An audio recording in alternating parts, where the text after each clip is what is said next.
সুযোগের সদ্ব্যবহার কি করে করতে হয় তোমরা এদের দেখে শেখো। কি কাজ করতে দিয়েছি আর কি করছে, এরা যে কতটা বিচ্ছু আজকে তোমরা সেটাই দেখতে পাবে।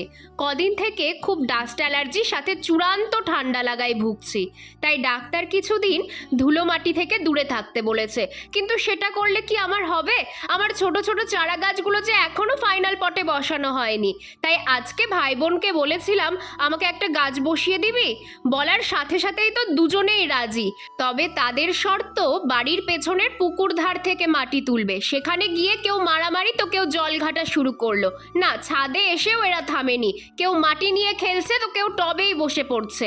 রাগ দেখিয়ে বললাম, থাক বাবা, তোদের কাউকে আমার গাছ লাগাতে হবে না, আমার গাছ আমিই লাগাবো।